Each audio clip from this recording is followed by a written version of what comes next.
Okay, so this is Jay Rogers again. This is an update on the actual war, Russia-Ukraine war, or as they call it, the special military operation. If you're Vladimir Putin, it is actually a war. It's a invasion of Ukraine, as you can see.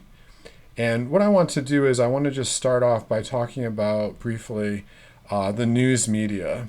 Okay, I was having some conversations with some people earlier about the war, and I try to get my sources from a lot of different places, including pro-Russian, pro-Western Ukrainian, as well as China, India, other places. And I listen to people who are actually on the ground in Ukraine, in Kiev, and other places, and also in Donetsk, who are telling about their own perspective of what's happening. So one thing I don't understand when I listen to people about Ukraine is that, especially Christians, is that why do you believe the Western legacy media? Why? What is it about the media that's trustworthy? I doubt every scrap of information that the media tells us about the war. I think maybe about 80 to 90% of it is just false. And they have a narrative and they just invent speculations to support the narrative. A lot of what they're reporting isn't even based on reports or facts. It's just what they would like to be true. And then even in the few cases that they're right, they distort some true facts to fit the narrative. So you get a frame narrative that's false and then facts that are distorted to fit the narrative. Now, my perspective is as a person that was part of the pro-life movement ever since 1988, and I have myself have been the subject of many news articles. Every single time the news media has done a story about something where I was an eyewitness, something I was a part of, excuse me, they got it mostly wrong. And I learned from my experience that I don't trust everything I hear. The news media is dishonest and lazy. They could do the work to get things right, but they won't. Okay. Gonzalo Lira, who's in Kharkiv, did a video in which he called them system pigs. I mean, basically they're people that make their living by pleasing their editors, and their editors are beholden to companies that are beholden to the U.S. government. And it's just a big system, and the people who are reporting from Kiev are sitting drinking in bars, and they're getting their information directly from the government of Kiev, and they're just repeating it as though it's true. They don't do any fact checking or anything like that. So that's my problem with the media. What they're telling us is that Russia's losing badly, and that Ukraine is crushing the Russians. Basically, that's what we're getting. But there are no Western reporters in war zones in Ukraine, which is very unusual. In Vietnam and other wars that America has been involved with, Iraq and so on, there were always reporters in the battlefield. But Ukraine has made it illegal for Ukrainians to report on troop whereabouts, which makes sense because it's not a foreign war, and they don't want people telling about what their troops are doing because that's a security risk. And Americans are not allowed into the field either. There are some on the outskirts of Kharkiv, there are some in Kiev and so on, but there are none that are like really in the thick of the battle seeing what's going on. The only exception to that are people who are actually working with the Donetsk Republic, and they are pro-Russian people. So they have to kind of go along with the Russian narrative. But that's the only people where we're getting actual reports from the field. And I put some links to two reporters that I respect that are doing work from there.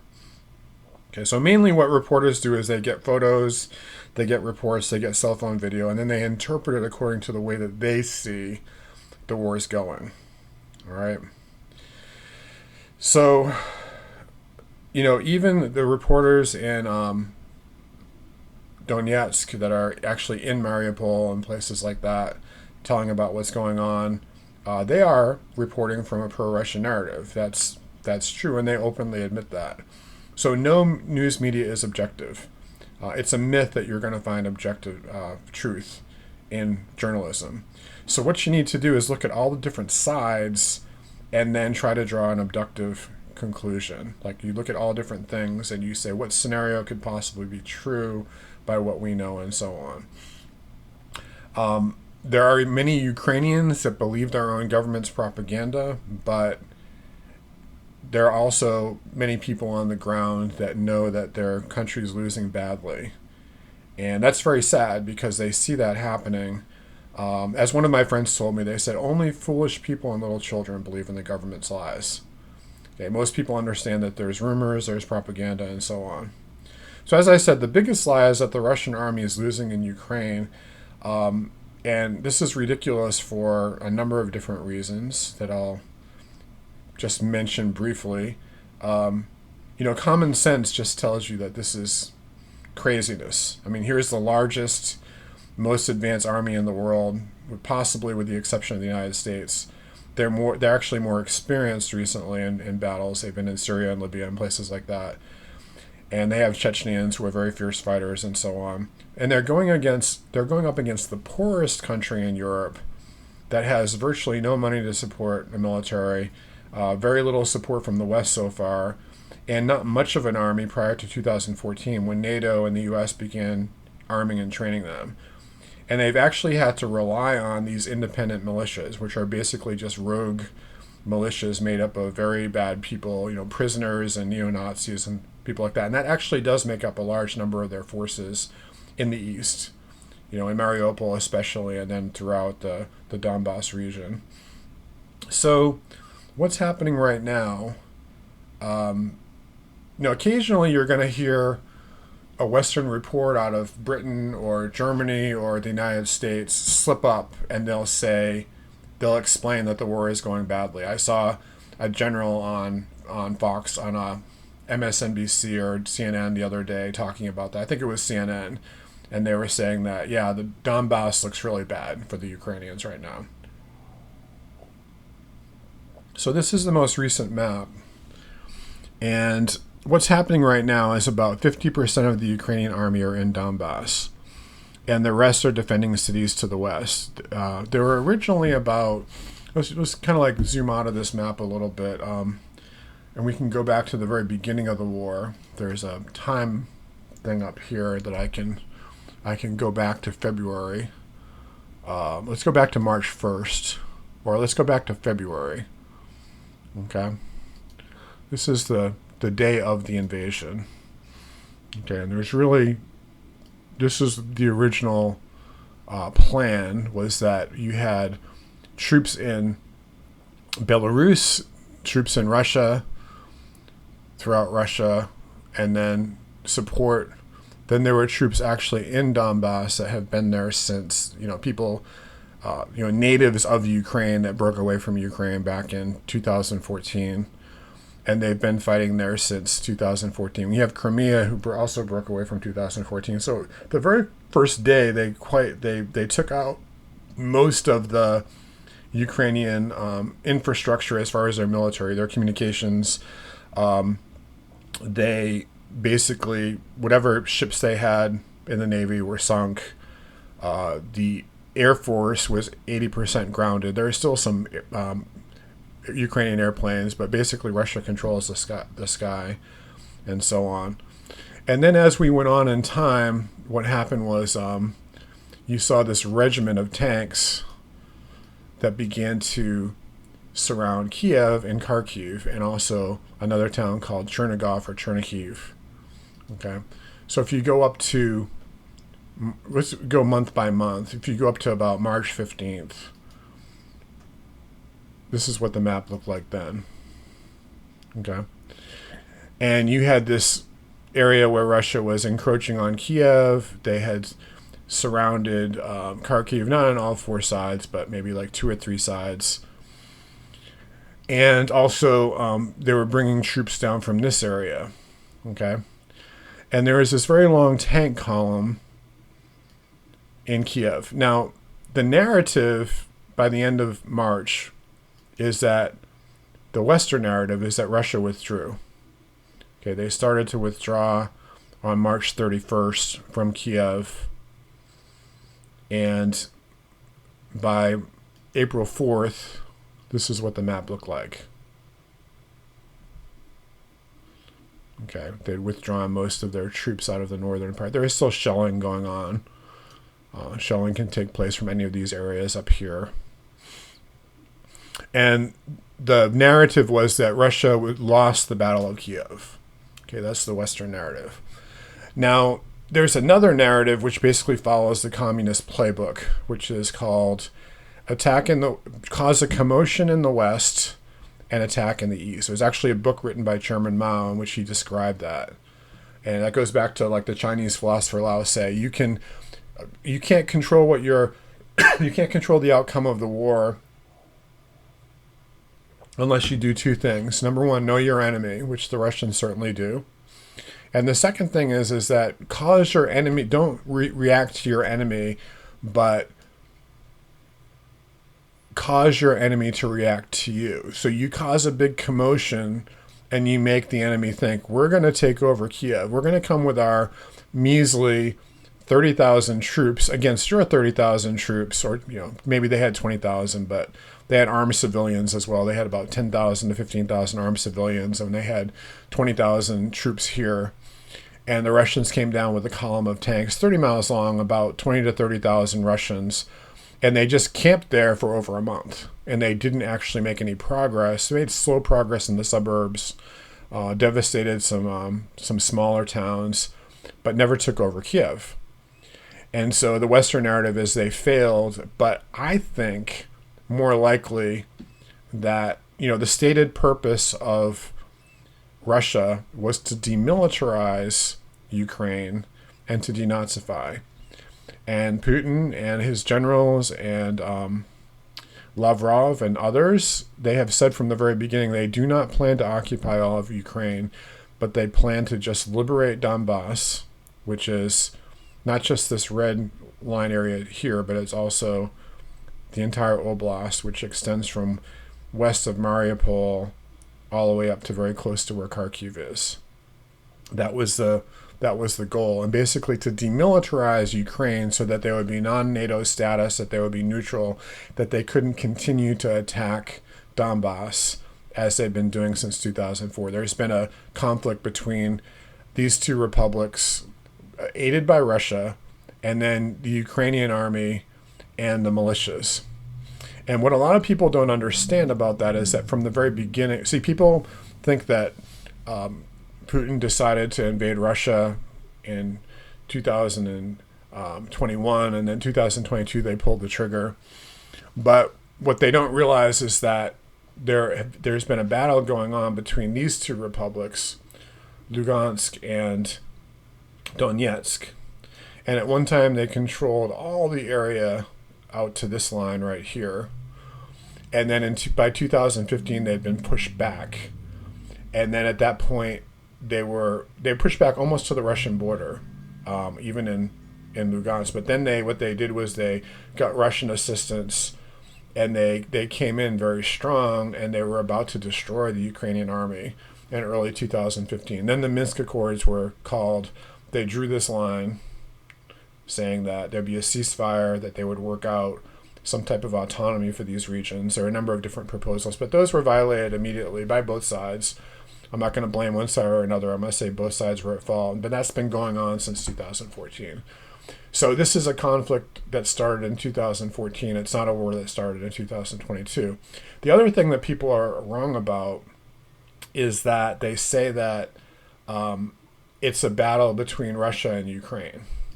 And that's just not accurate. What's going on right now is there's actually 4 different groups that are fighting. There are the Ukrainian nationalists, and there's the Ukrainian, I don't want to call them the Ukrainian nationalists, but there's the Ukrainian army. It's the army of the Ukrainian government that's based in Kiev. Okay? And they, in 2014, when they began this operation, this anti-terrorist operation, they did not have a very experienced army. So they called on these militia groups that had been basically started in the western part of Ukraine. These were very radical nationalist militias, including a lot of neo-Nazi members. Or not members, but they're people with a philosophy where they hate Russians, hate Jews, hate the Polish, and so on, and they want to just create a Ukrainian Ukraine with no other ethnic minorities that have any say. And they were basically like these rogue militias that went throughout Ukraine. I'll post a video that explains all of that. That was a very well-known fact in the West if you paid attention to it. And they basically, they took Mariupol, they've occupied Mariupol for years and years, and then all of these other cities. And what's been happening as the Russians advance is that, the Russians are mainly supplying, the Russian military is mainly supplying the missile offense and air support. Okay, so you have pro-Russian Ukrainians who are experienced from 8 years of war, and they're mainly doing the fighting along this front right here. The Russians are supplying air support, okay? But the main fighting are the Lugansk People's Republic forces along this front. And even in Mariupol, the Russians did come from the west and they provided air support from the north. But their main goal was to push this line northward. And then the Donetsk Republic forces, they took care of taking Mariupol block by block. There were also Chechen militia people that came in that helped them, and they took the city. They had to take all this area. That's why it took so long. So that's the Russian narrative. The reason why I don't think that Russia ever planned on taking Kiev is they just simply didn't have enough forces to do it. You can't take a city with a 1-to-1 force. You would need a 3-to-1 force. Like if the Ukrainians had 20 to 30,000 people defending the city, plus close to 3 million people in the city, you would need minimum 100,000 troops to come in and to take Kiev. They didn't have that. They had originally about 180,000 people scattered along the border. They brought 30,000 here, probably another 10 to 20,000 here. That's 50,000. There's another 80 to 100,000 in this whole area here. There were about 10,000 Russian troops fighting in Mariupol. There's tens of thousands along this line as well. So their 180,000 is spread out. And the whole idea was you want to cause a commotion in the west, in Odessa, in Kiev, in Kharkiv, along this line here, to pin these troops and make you think you want to take all of Ukraine. But then your goal is that to isolate these troops so that these troops can't reinforce them. So in other words, people can't come down. Even right now, Russia has troops here, here, here, here, all along the border. And whoever is defending Kiev, they can't just withdraw and come to help fight in the eastern Donbass. Why? Because they would lose Kiev. Right. So to understand the Ukrainian military, like you'll see that they have like somewhere between 600,000 to 800,000 troops, but not all of those troops are battle ready. They have about 200,000 that are like battle ready troops. The others are reserves, like untrained people, and they have about 100,000 militia, which are policemen. The militia in Ukraine and Russia are included as part of the military. They're basically cops with guns, and they could be called to fight in the military, but they're needed in the cities to defend, to stop crime and things like that. And then the Russians have about an equal number of people. Their military is much, much larger than Ukrainian military. They have several million people that are available, but they decided to bring in about 200,000. They have I think it goes like Ukrainians have 800. Ukrainians have one of the largest potential militaries in the world, but they only have about 180,000 people on the ground. 80 of those are in this area, and the rest of them are spread out, and the Russians have pinned them so they can't take this area. So this is a very ancient and effective means of warfare. It's something that the Chinese and the Russians have perfected in modern times. Okay, so what do I think? What's going on at the moment? I'm going to point you to another website. I'll put the link down below. This is Denis Davidov, and he is actually in Ukraine. He's pro-Ukrainian, and I consider him to be a very good guy because, he loves his country, and he's rooting for the Ukrainians, and he's honest about it. He's not just making stuff up like the Western people do. So the name of this video is there's some good news and some bad news. And he's saying the good news is that the good news is that the Ukrainians are winning up north, you know, in Kiev, and he kind of like buys into the whole thing where that, you know, the Ukrainians actually won the Battle of Kiev. There actually was no Battle of Kiev. It was just battles in the suburbs, and I believe it was a feint. I don't think the Russians had a plan like we're going to go in to capture Kiev or we're going to go in to do a feint. I think they just brought people in there to cause a commotion, and then let's see what happens. And maybe the government would fall very quickly, you know, but they had always had plan B and plan C and so on. So he says very honestly, like, look, you know, this is really bad. You've got cauldron formations. I'm going to turn down the volume here. But you have these cauldron formations going on where basically the Russians are surrounding this really vital city, okay? And then what's going to happen eventually, so he has the whole thing, like what he thinks that they're going to do day by day, and then he comes back the next day and explains, yeah, they actually did this, I was right about this.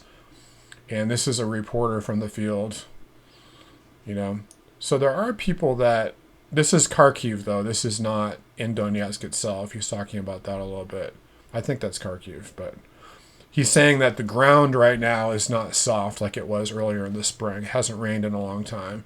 And so the Russians are not, they're not stuck to the road. So what they could do is they could just shoot across here and create these little cauldron formations where there's fighting, okay? And let me just pause this here. I'm going to go back and explain one thing about, I'm going to actually open a document here because this is a heat map of the Russian population. Or excuse me, this is a heat map of Ukraine, the Ukrainian population.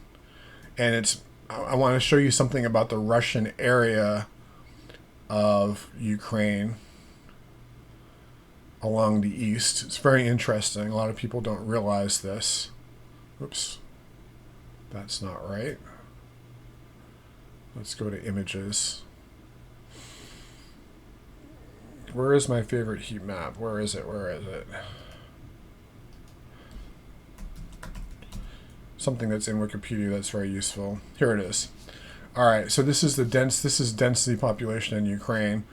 And what you notice if you look at this is that these black areas are cities. There's Kiev, the second largest city is Kharkiv, followed by these two cities here. There's a couple of big cities in the west. And you notice this area here is densely populated but spread out. There's a line right here, and it goes on for hundreds of miles where you don't go more than, you know, a couple of kilometers without dense population, and it forms this oval, like this cauldron formation, and there's another one here. And so what the Ukrainians did for about a year, I don't know how many months, but before the war, when they knew that something was going to happen here, and what they did was they went into all these cities that were along the border of, let's go back to the other map. They went into all these cities, like you can see that line right there. There's another line right there, and it forms an oval shape. There's another line. And they went into the cities, and there are all these old buildings from the Soviet era that have fallout shelters, and there are bunkers. And they were placed in there because of what happened in World War II, and to prepare for that. That's what happened in Mariupol as well. And Mariupol is a very important city. And so the Ukrainians had all of these buildings, like especially the schools and the hospitals and places where there'd be a lot of people that were there that were vulnerable. They all have fallout shelters that can withstand a nuclear bomb. And they all went into, you know, the Azovstal is a steel plant. It means literally Azov steel.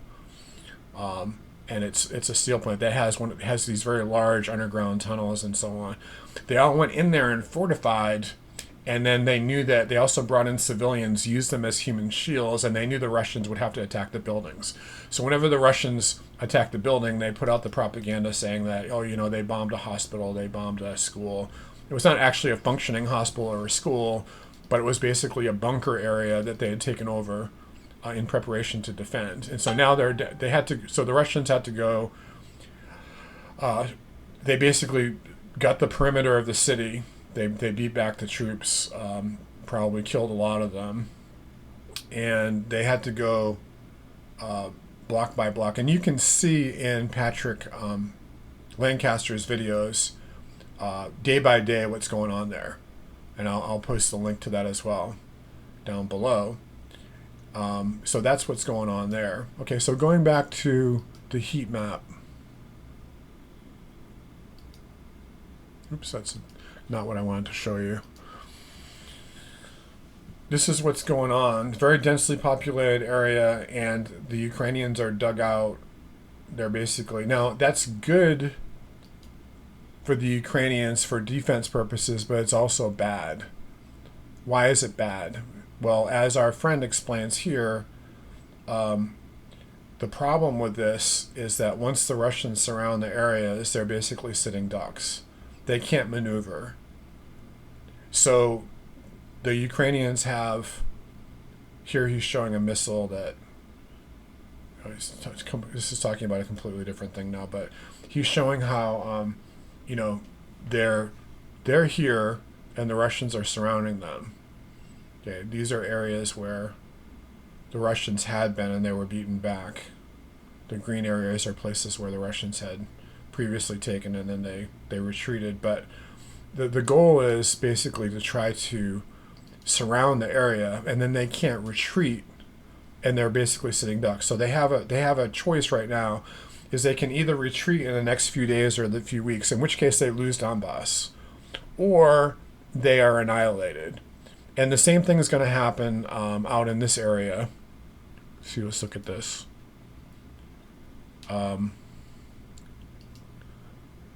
Here's interactive map.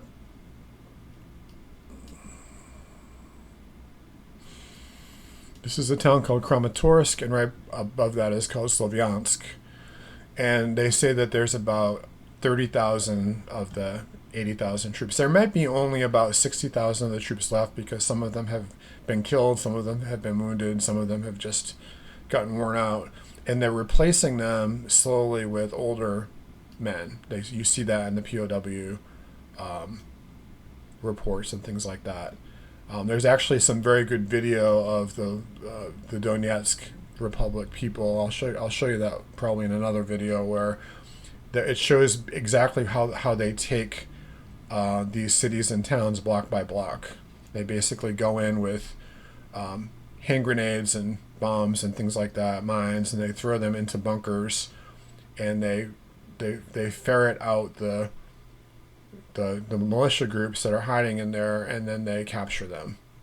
And if they don't capture them, if they don't surrender, they kill them. I mean, basically it's very brutal warfare what's going on.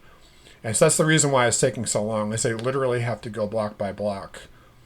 And that's what they're doing. They're going block by block, village by village. Once they have, this is what I think is going to happen. I'm not a prophet. I can't predict the future. But this is a town called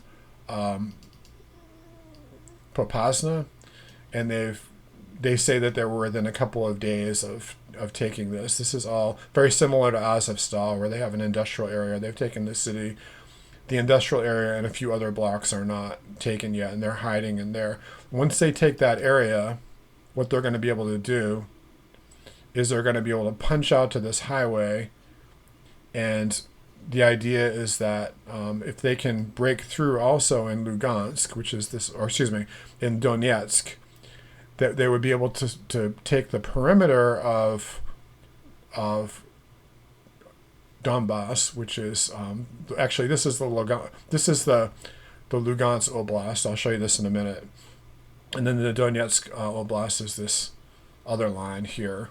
They're kind of like interlocking, but they have they'll have these concentric circles where they'll have the outer part, they'll have the inner ring. These people will either be captured or destroyed, and then they're going to have a big battle right here in Chromatorisk, where there are going to be Russians surrounding them on all sides. Now, what the Americans and the NATO forces think is they think that they can get weapons to them in time for that to stop that from happening. But the problem now is that Russians are blowing up bridges, they're taking out railway stations, and what they call there's like electrical load stations for the railroad, so that they can't run on electricity. And it's going to be a big problem for people to get supplies from the Polish border all the way to eastern Ukraine without them being captured or blown up. So there are many military experts that actually know what's going on the ground, and they say that this battle is over. Okay, that's called phase 2. Phase 1 was this area where they attacked from all different areas. They took southern Ukraine. They tried to take or pretended to take the northern part. And now phase 2 is Donbass, which is this whole region in here. And they have about 70% of Donbass captured. 70 to 80%. There's just one area in here that's not. So no one knows how long that's going to take. It could take a week, it could take 2 months, but it's not going to go on until, forever. Now, what happens after that point? All right, let me back up a little bit. I'm going to give you a little bit of my history. First of all, we need to look at the Soviet Union back in the day. What a lot of people don't understand about Russia is not the Soviet Union. Russia is a country. Soviet Union was a union of socialist republics made up of 15 different countries. And the Russians were the dominant group, but they only made up about 50% of the landmass and about 50% of the population. The rest were Ukrainians, Belarusians, these other groups, Turkic peoples, Caucasian peoples, and so on. And also they have the Lithuanian, Latvian, Armenians, Moldavans, and all these people, other Indo-European peoples. And these are nations that go, and then you have these ethnic people, like very close to what some of our American Indians, most of our American Indians are actually descended from a group in the Ural area that once covered all of Siberia, and back in the ancient times they crossed a land bridge, or they crossed the Arctic or something like that to get to America, or they may have taken ships, we don't know exactly, but they came to America through Alaska, and that's where a lot of the North American Indians are from. Then there is another group called the Chukchi, who are essentially our Eskimos, and the same people group as the Eskimos, and they're up in the very northern part. They're very, very small. It's like 1% of the population, very similar to our native population now. Russia is a very similar country to America. We fought the War of 1812 against England. They fought a War of 1812 against Napoleon. Most of the Russians were slaves at one time. We had a large slave population in America. Russian slaves were freed in 1861. Our slaves were freed in 1865. The Russians spread out in the late 1800s. They built lots and lots of cities in Siberia. And it was very similar to our Western expansion. Their native populations were oppressed and killed, just like ours were. They had a very, I think it was Alexander II that freed the slaves, and we had Abraham Lincoln. Alexander II was assassinated. Abraham Lincoln was assassinated. Very similar history. And Russians actually look to Americans as a model. Like they want to, there's a lot of Russians, especially in St. Petersburg and Moscow, they want to be like the West, and they wanted to be like Americans. That was up until recently. They've always kind of looked to America as being like not brothers, but we're a model for them. And especially after the independence from the Soviet Union, they really loved Americans. But Russia is very different than America. The Soviet Union was very different than America because we were made up of mainly English and German people in the beginning. And English was the language. No one forced people to speak English, but people learned English when they came here. And then we literally have people from all over the world. A lot of Europeans, a lot of African Americans, and then in the 1800s, increasingly Asians and South Americans and Central Americans. So we have literally people from all continents of the world coming to America, as the song goes. The difference between Russia and America is that these people have been here for thousands of years. And the Russian Empire conquered them, but they didn't obliterate them or absorb them fully. They tried to Russify these people, but still in Kazakhstan you have people that are bilingual. In Ukraine you have people who are bilingual, and so on. The Russians, Belarusians, and Ukrainians back 1,000 years ago were one people. The Ukrainians were first conquered by the Turks and the Tatars, what they call the Mongol invasions and the Turkish invasions. That forced the Russians north. They began to speak one language that was a dialect of East Slavic. The Ukrainians began to speak another one. Then Ukraine was taken by Poland and Lithuania, and the language changed more. So by the 1500s, you had two different languages. Prior to that, they were like dialects. And then Belarusian and Ukrainian are similar languages. Belarusian and Ukrainian are more similar to Polish than Russian is, but Russian and Ukrainian are the two closest related languages in the Slavic group. They can understand each other pretty much. You could go to, I'll show you real quickly how this would work. I'll show you a Russian paragraph. So sample Russian paragraph.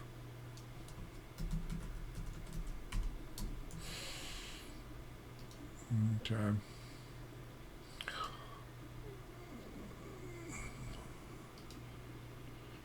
My browser is kind of stuck here, so I don't know why that is. Here we go. Let's take a paragraph in Russian. This is called the Russian bear. Some foreigners think that Russian bears walk among the streets. Of course, that's not true. Bears live in forests and do not like people. So you can see how different Russian and English is. Different root, different alphabet, completely different. But if we go to Russian to Ukrainian, you can just use a translator. This translator isn't 100% accurate, but okay. Some words are different, okay, right? Некоторые иностранцы diatki inozemci, okay? But then we have думают, что and sho. In Russian they say sho, which means that or what. In Ukrainian they say sho, right? Virosi. The words are spelled differently and pronounced differently, but you can see there's a lot of cognate. The word for bear in Russian is medved. In Ukrainian it's vedmid. Okay?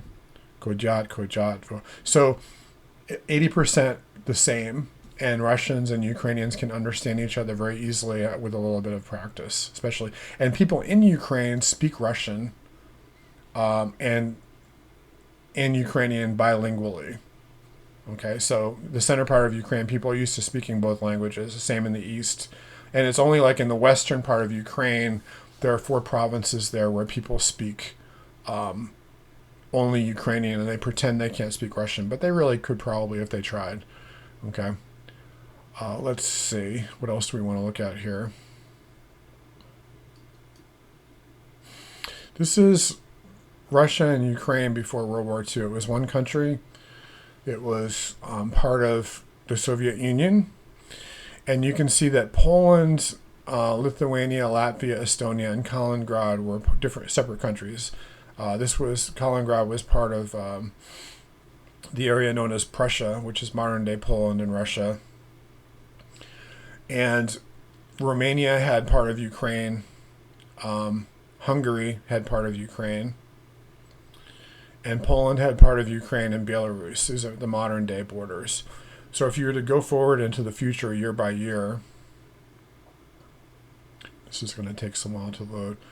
You see what starts to happen. This is right before World War II. There's a Slovak-Hungarian war. They're swapping territories and so on.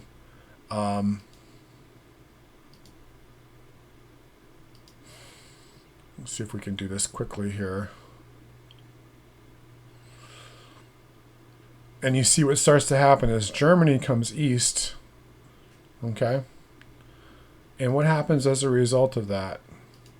The Germans taking over Poland. There's a pact made, or was made, between the Soviet Union and Germany, that there's a non-aggression pact. So the Soviets occupy eastern Poland. They add it to Belarus and Ukraine. right? They also take parts of Finland, which is modern-day Karelia, okay? And they also come into the Baltic states, Estonia, Latvia, Lithuania, all right? And then from there, I'll show you one more. So this all happened in about 1 or 2 years. From there, what happened was there were people in eastern Ukraine who decided that they didn't like Stalin. And who would like Stalin? If you were Ukrainian, you would hate Stalin too. So they decided that they would ally with the Nazis and fight the Soviets. But they also fought the Poles who were living in the area. They put a lot of Poles to death. They cooperated with the Nazis in killing Jews and so on. And so these were people that were never really part of Ukraine. They were part of Poland, and now they had their freedom. And they thought, hey, Germany, we don't want to be part of the Soviet Union either. So they formed like this resistance movement. Okay, and this is where Ukrainian nationalism got its boost. There's always people in Ukraine in the western part of Ukraine that were fiercely nationalist, and people in Russia who were more Russian. All right. All right, let me show you a couple of other maps here. This is, I put all of these into my other app, Photoshop. This is Ukraine today, okay? So let's say that as of right now, realistically, okay, a few years ago, Russia took Crimea. Some people call it an invasion. Some people call it an annexation. Okay. Realistically, what happened was Russia was already occupying Crimea, and Crimea was historically, as we're going to see. Let's see if this actually works.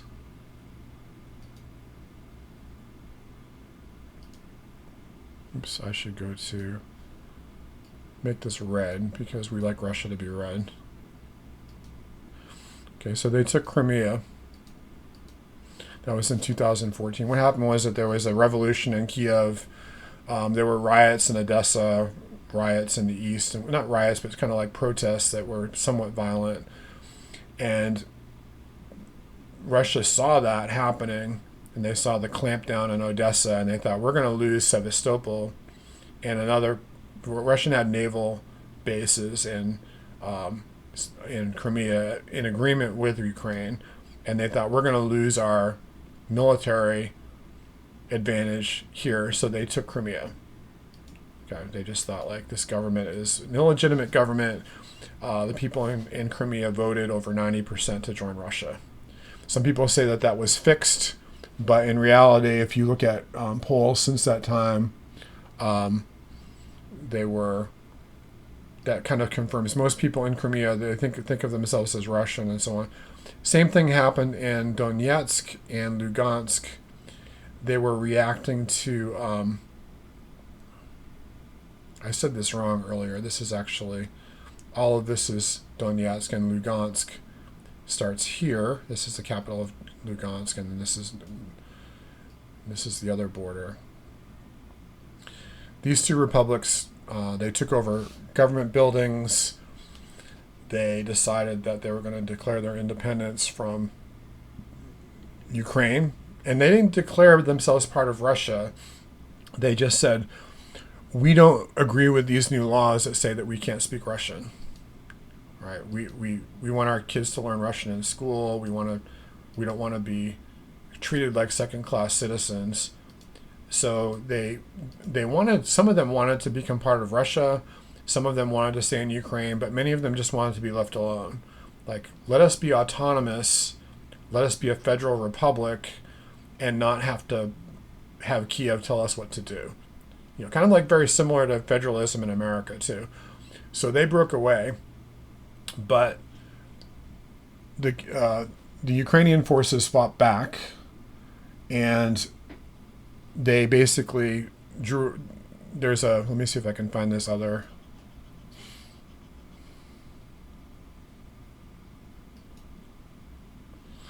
This is what ended up happening. That's not it. Anyway, this is what basically there was a counter offensive. There was an anti-terrorist offensive in 2014, 2015. And there was basically a line. Let's see if I can get my little eraser here.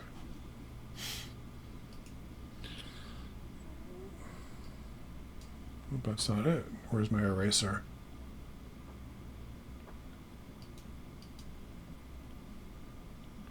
Make my eraser bigger. Oops, that's too big.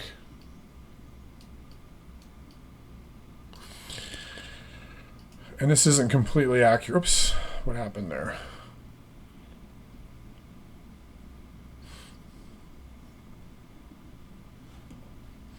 Okay.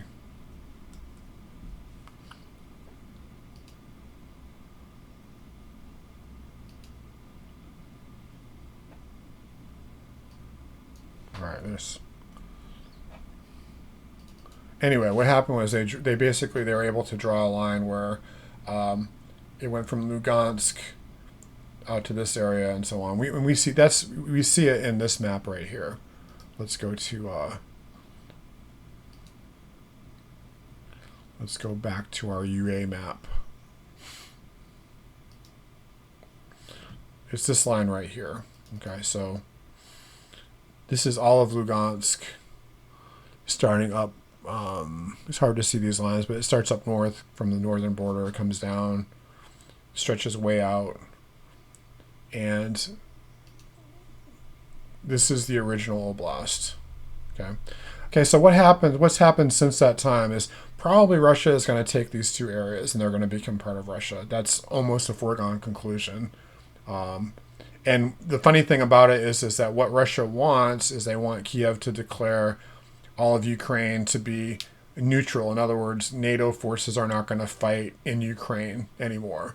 They'll have a peace treaty. There'll be security agreements that, Russia won't take any more of Ukraine, but, and other countries would defend Ukraine. But NATO is not going to have bases there. There won't be missiles. There won't be NATO troops in Ukraine ever. And that they just want these two nations to be independent. They might join Russia. They might not. And then they want Crimea to be recognized as part of Russia as well. And then from there, non-NATO status, demilitarized, meaning that they're not going to have troops all along the border that can invade them at any moment, like they've had for the last few years. Okay, that's basically, whether you agree with that or not, that's the treaty that they're fighting over right now, and they've gone back and forth on that a bunch of times. Because of the fact that this has taken so long, what's happening now is that you have these other provinces, okay, that have been taken by Russia. And they haven't taken all of them yet, but they've taken most. Okay, so for instance, you have the river Dnieper that kind of shoots up this way to Zaporizhia. And I don't know if I'm saying that right. Zaporizhia. And up to Dnipropetrovsk.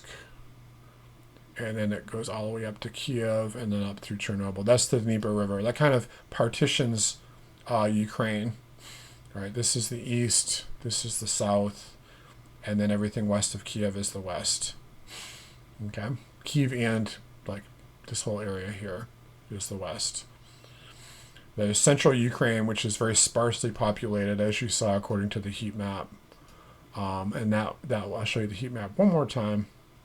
75% of Kiev is agricultural.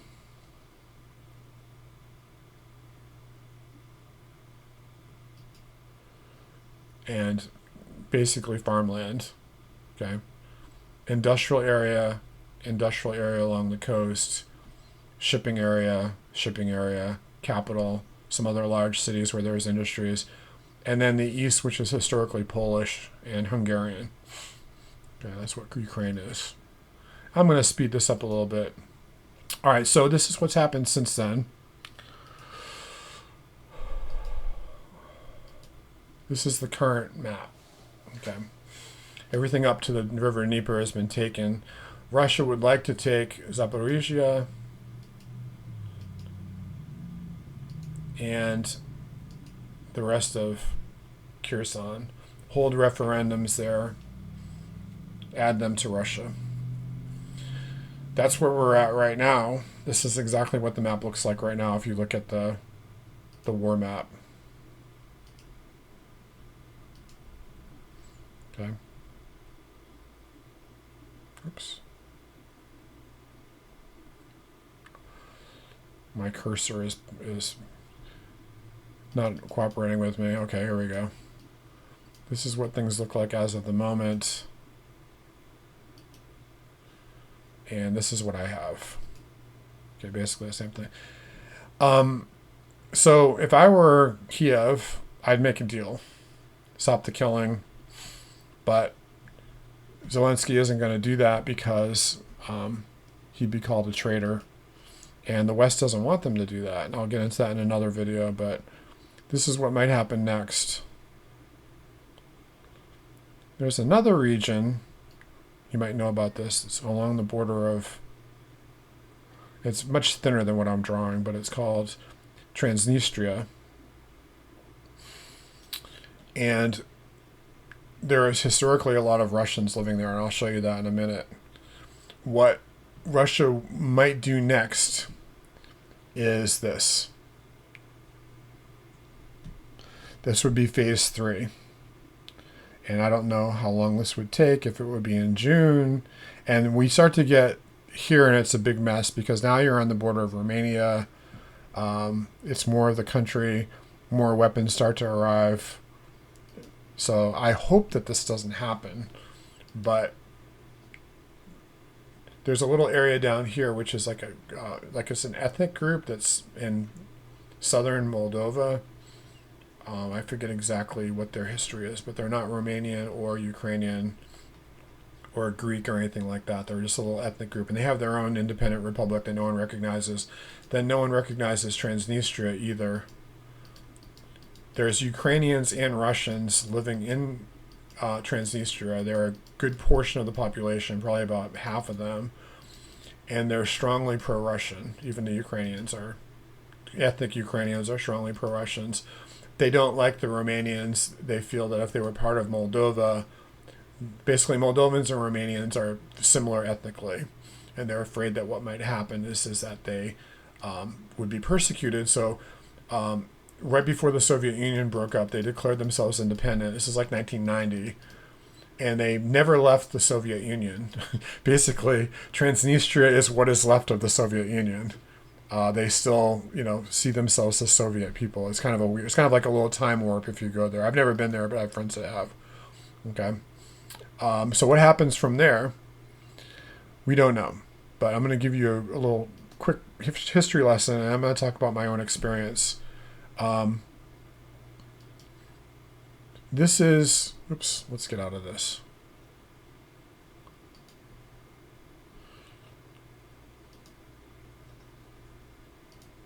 These are my other maps that I'm going to show you.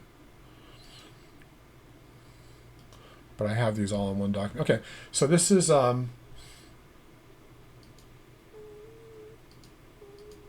then from there, I mean, also this is another possibility, is Kharkiv Oblast and Dnipropetrovsk Oblast could be added to Russia as well. That's a possibility. I'm not saying it's going to happen, but and I'm going to show you why I think that would be very difficult to do. Okay, this is in the 1800s. This was Russia. Ukraine did not exist then. This area called Moldova, what used to be known as Bessarabia. Crimea was part of what was Crimea exactly? It was part of Russia.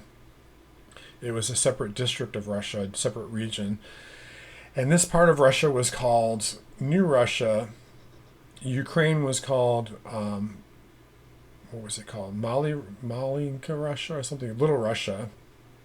Belarus was called the White Russia. It's Little Russia, larger Russia or Big Russia, White Russia, and then New Russia, Novorossiya.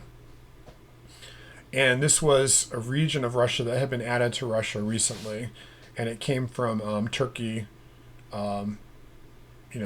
basically the Ottoman Empire ceded it to Russia, and they populated it, okay, with Russians, and they built up this area here. Mariupol became the port. This became a very important industrial area for Russia. Okay, so this is kind of like Putin's dream, is restore New Russia. This is not exactly to scale, as you see, but it's close. All right. Then we have, let's see.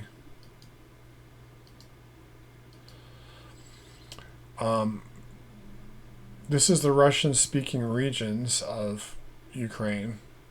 You see that you have the darker areas are more Russian-speaking. Crimea has left Russia for all intents and purposes. Crimea has left Ukraine, has joined Russia. For all intents and purposes, Lugansk and Donetsk would leave. Kharkiv is another possibility. Zaporizhia. Kherson will probably join as well. Odessa. These other ones are very iffy because it's not like this.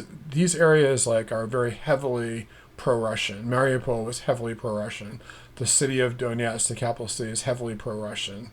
The city of Lugansk is heavily pro-Russian. But out here in the perimeter, you have people that don't feel that way.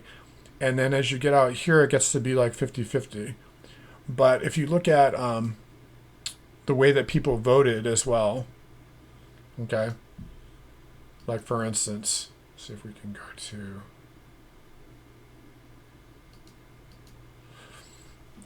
This part of Ukraine is traditionally pro-Russian. The rest of Ukraine is nationalist. And especially these 4 oblasts in the west. Okay, very nationalist. And people in the middle are kind of like, this is like 50-50. This is 70 to 100%. And then out here it's like, 0 to 50%. Like Kiev is more Russian than the areas immediately surrounding Kiev. There's probably about maybe 30 to 40% people in Kiev who are... I have friends in Kiev that are very sympathetic to Putin and so on. Same thing in Kharkiv and so on. But as you get out into the country and more towards the west, especially the areas that are historically Polish, they don't like the Russians. Okay, so that's how that's going to work out. If the war does become like this, what will happen is that Poland and Belarus and Romania and Hungary might enter the war, and you'd have like a little mini world war in Europe. I don't think that NATO will come in, but they'll do a proxy war with using these other countries, and that's been talked about. One of the things that has been talked about is actually having Poland, for instance, if Kiev, if they came down and started to surround Kiev again, what they would do is they would move the capital of Kiev to this city over here. Okay, it's called, let me just go back to my other map.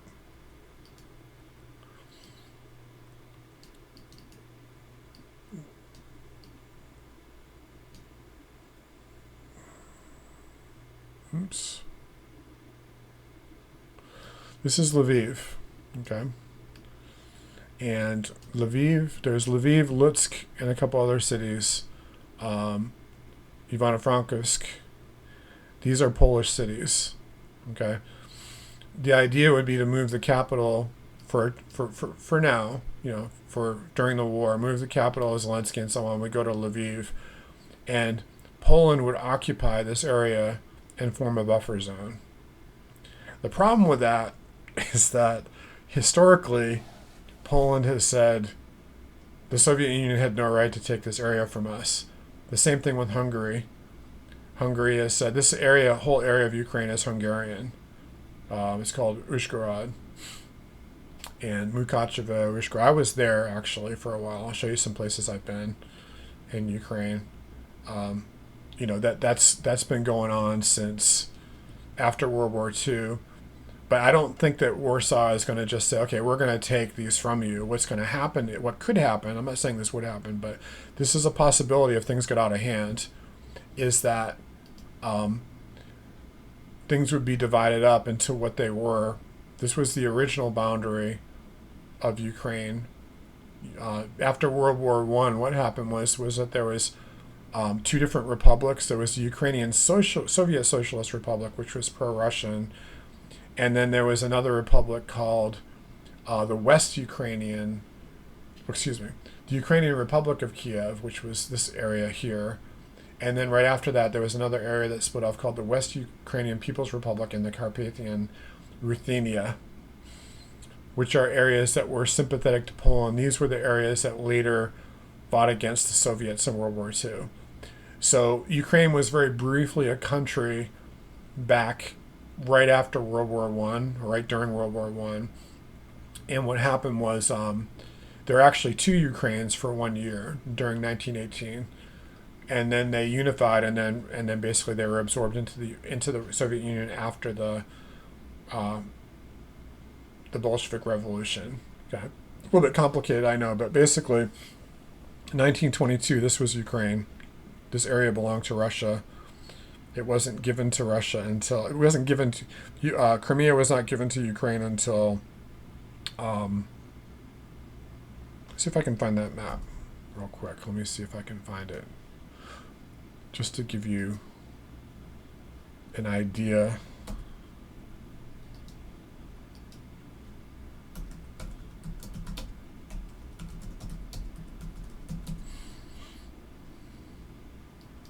These are parts of Ukraine that were added to Ukraine in the 20th century. So there were parts of Ukraine that belonged to other countries that were taken by the Soviet Union and then added to Ukraine. Okay. Oops. All right.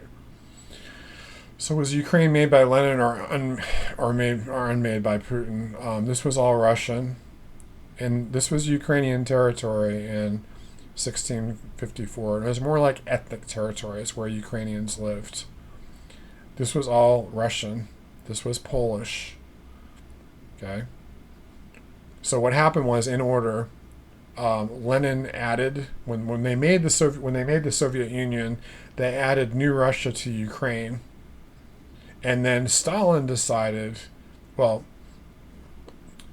there was this whole area here, which is kind of like a rump, looks like a rump roast. This was Ukraine prior to the revolution, from the 1600s until 1917. Okay, they were slowly added by the czars. Okay, it's like a district of Russia, Ukraine. Then from there, Lenin decided, I'm just going to give New Russia to Ukraine. Stalin, after World War II, added the Polish areas. So areas taken from Poland, Romania, and Hungary were added to Ukraine. And then finally in 1954, Nikita Khrushchev added Crimea to Ukraine. And so there are people living in Crimea today that were born in Russia, which was part of the Soviet Union, which was then added to Ukraine. But they didn't think of it as a big deal because they were Soviets, they spoke Russian, whatever. But then when Ukraine broke up, always about half of the people here objected to being part of Ukraine. And then as things got worse in Kiev, things got worse, more corrupt, and Russians became more discriminated against. They wanted to get out. That's basically what has happened. So this is kind of like, Putin's dream is, let's take this whole area, New Russia, add it to Crimea, and also add Transnistria, which is part of Moldova. Okay? I'm not saying that that's going to happen, but that's an idea. It's, it's like, so this is what Ukraine looked like if Poland came in. This is what's happened recently, which is interesting, is that the Russians released a statement saying that the United States and Poland have been in conversations saying that sometime in the future that they're going to occupy Western Ukraine and take these 4 oblasts here. Like, these are the 4 oblasts. 1, 2, 3, 4. Actually, there's 5. It's 1, 2, 3, whatever. There's also part of Moldova, part of Belarus, which is historically part. If you follow this line straight up, there's part of Belarus that was part of Poland as well. But the idea is to take 4 or 5 2 or 3 or 4 or 5 of these oblasts, add them to Poland. And then recently, one of the people in Ukraine, I forget his name, someone in the government, they accused Hungary of having designs on the Hungarian part of Ukraine. And then the same thing with Transnistria. There's rumors in Transnistria that Romania is going to move into Moldova. It's a big mess. So that could all happen. All right. Just as far as my background goes, I'll show you real quickly all the places I've been in Russia and Ukraine. I've taken 12 trips, and first time I went to Moscow, we met people from Kiev and decided we were going to do a news. This is Moscow right here. I'm from Florida originally. Oh, that's the wrong map that I want to look at. Hang on, let's go to Google Maps. From Florida originally. If you notice, the United States is a very big country. China's bigger, but the biggest country in the world is Russia. And I'm always amazed when I look at this. It's like even on a globe where the map is not stretched, you can see 11 time zones from close to Alaska, these islands off the Alaskan coast, all the way to Kaliningrad. Should be 12 time zones, but it's 11 time zones. Our newspaper, Predvestnik, got started in Moscow, and see, Moscow is a city that was founded to try to push out the Tatar Khanate. There was a Khanate of Muslims and Mongols, pagan people, and Muslims that had taken over Russia in the Middle Ages, and it was founded, and they kept building walls around Moscow until it became large enough, and then they retook all of Russia back from these pagan hordes. Originally, Kievan Rus, the capital, was in Kiev, and it moved to Vladimir, which is another city I've been to. Vladimir is here. I've also been to a very small town called Podolsk, Pokrov, and Pokrov has a large gypsy population, and I've actually preached to a church of gypsies there. I've also been in Podolsk and Klimovsk, which is south of Moscow. Yaroslavl, we did the first national international pro-life conference in Russia, and that was very, very influential. We got a lot of pro-life ministries going throughout Russia. So something was happening already, but we encouraged them, basically. Nizhny Novgorod, where my best friend is from in Russia, and I traveled with them, a couple of people in Nizhny Novgorod. I traveled with them to another city called Kazan, which is part of Tatarstan. And Tatarstan is half Tatar and half Russian. Half the population is ethnically, or they're Muslim, nominally Muslim, and the other half is nominally Orthodox. There are some evangelical groups that invited us there. Okay. So those are the main cities I've been to in Russia. And the other one, which is very interesting, we took a train from Nizhny Novgorod one time to Moscow, traveled from Nizhny to Moscow, and then went south to Sochi. Sochi is on the Black Sea. It is the site of the Olympics one year, and they have the Caucasus Mountains to the north, to the west, and to the south. And this is much like Greece. It's subtropical. There's palm trees, there's citrus trees, and there's this rocky shore all along. Very different kind of a city. Very modern city. There's a lot of money put into there because that's where a lot of the resorts are. A lot of the privileged people in Russia throughout the years came to Sochi. And we spent 2 weeks there. We ministered in the churches, made lots of friends. I would love to go back there sometime, but so I've been quite a few places in Russia, but I've probably seen like less than 1/10 of it because look at how big it is. Right. Okay, as far as Ukraine goes, I took 10 trips to Russia, 10 trips to Ukraine, 12 trips total. Twice I was just in Ukraine, twice I was just in Kiev.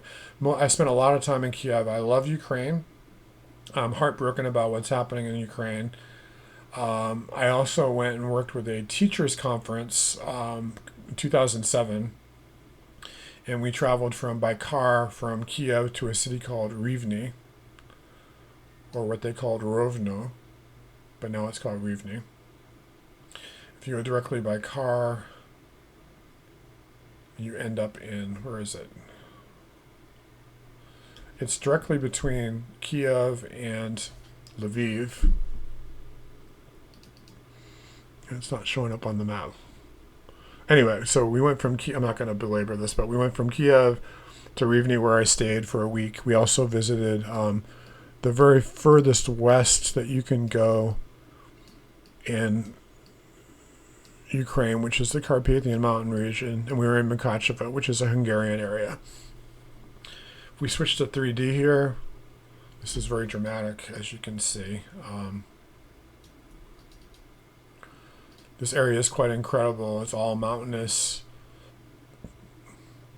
The Hungarian area has castles and ancient areas, and it's not some agriculture, but a lot of national parks. Incredible area. A lot of natural beauty, and people come out here for vacations, and they spend a whole month here. They'll go hiking and stay at different resorts and things like that. The area is cooler here because it's up in the it's up high. We stayed in a place called trying to remember the name in Ukrainian, but it was a waterfall, like a little brook. It was beautiful.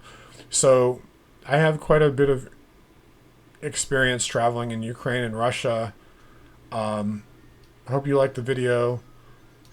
I don't know what's going to happen, but my feeling is that I'm going to do another video on the economic war, but my feeling is that as things start to get worse economically, if Russia's economy doesn't collapse, and I don't think it's going to, and we go into a recession or a depression in Western Europe and America, finally there's going to be uprisings in Germany and places like that, and they're going to want to get rid of these.